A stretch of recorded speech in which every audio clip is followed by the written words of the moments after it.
শিলচরে ভিক্ষুকমুক্ত ভারত অভিযান সফল করতে Barak valley welfare development society পথনাটিকার আয়োজন করেছে।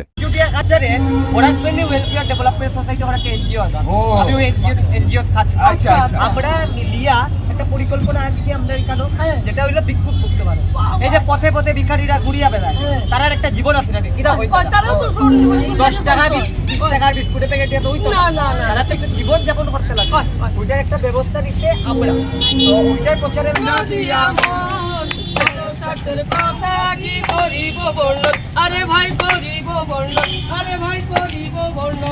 শিলচর রেলওয়ে স্টেশন প্রাঙ্গণে অনুষ্ঠিত 15 মিনিটের এই নাটিকায় ভিক্ষাবৃত্তির ক্ষতিকর দিক ও বিকল্প জীবিকার বার্তা তুলে ধরা হয়।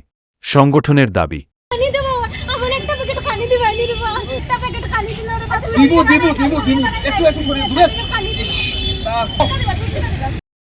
আমরা বরাক ভ্যালি ওয়েলফেয়ার ডেভেলপমেন্ট সোসাইটির পক্ষ থেকে 5টি জায়গায় শিলচরে আমরা আজকে পথনাটিকা উদযাপন করেছি।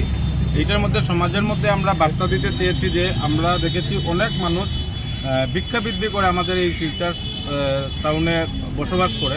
তার জন্য আমরা একটা ইনিশিয়েটিভ নিয়েছি ministry of social justice government of ইন্ডিয়ার তত্ত্বাবধানে এবং যৌথ উদ্যোগে আমাদের ডিস্ট্রিক্ট অ্যাডমিনিস্ট্রেশন এবং বরাক ভ্যালি ওয়েলফেয়ার ডেভেলপমেন্ট সোসাইটির পক্ষ থেকে আমরা একটা শেল্টার হোম রামনগর অঞ্চলে আমরা ওটা স্থাপন করেছি। তো ওইখানে আমরা চাইছি আজকে এই অ্যাওয়ারনেসটাই প্রোভাইড করতে যে আমরা যে শহরে ভিক্ষাবৃত্তি ওরা করছে, ওরা কী করে দৈনন্দিন জীবনে ওরা কী করে একদিন দুদিন ওদেরকে কেউ খাবার দেয়, ওদের জন্য কেউ ওরা চিন্তা করে না, সমাজে আগবাড়ে আসে না। তাই আমরা ওই পদক্ষেপটা নিয়ে আমরা আজকে আগবাড়ে আসলাম এবং ওদেরকে ওইখানে রাখার সুব্যবস্থা এবং চিকিৎসা হোক বা ওদের হাতের কাজ হোক যাই হোক, আমরা ওদেরকে যা সাপোর্ট দরকার আমরা ডিস্ট্রিক্ট অ্যাডমিনিস্ট্রেশন এবং এনজিওর মাধ্যমে আমরা ওদেরকে সাপোর্ট প্রোভাইড করব। কবে থেকে এটা স্টার্ট দিয়েছেন? এটা স্টার্ট হয়েছে বিগত 1 মাস আগের থেকে। আমরা মূলত নিয়ার অ্যাবাউট 100 জনের উপর আমরা সার্ভে করে সেরেছি শিলচর টাউনে। আমরা পেয়েছি অনেকজন, কিন্তু আমরা ওদেরকে নিয়ে যাওয়ার জন্য আমরা এখন পদক্ষেপ শুরু করেছি।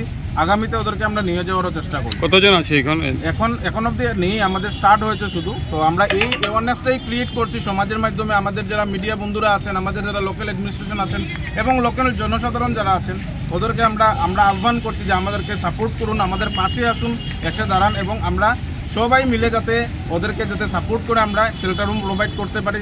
নট অনলি শেল্টার রুম, ওদেরকে যাতে আবার কিছু শিক্ষা দীক্ষা দিয়ে আমরা যাতে আবার সমাজে ওদেরকে ফিরিয়ে দিতে পারি, সেই ব্যবস্থাটা আমরা করেছি। আজকে যে পথনাটিকা করেছেন কোন কোন জায়গায় করেছেন?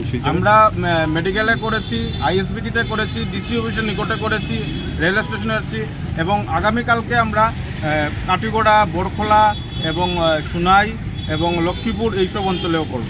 এই যে পথনাটিকা করেছেন, আপনি সমাজকে কি মেসেজ দিতে চান? সমাজকে আমরা এই মেসেজটাই দিতে চাই যে আমরা তো একা করলে পারবো না, আমরা সবাইকে একসাথে নিয়ে প্রশাসন হোক, লোকাল মানুষ হোক এবং আমার মিডিয়া বন্ধুরা যারা আছেন সবাইকে নিয়ে আমরা চাচ্ছি যে আমাদেরকে ইনফরমেশন প্রোভাইড করুন, আমরা হোক আপনারা হোক সবাই মিলে আমরা যাতে এই যে সরকারের পদক্ষেপটা নিয়েছে সেটা যাতে আমরা ফুলফিল করতে পারি।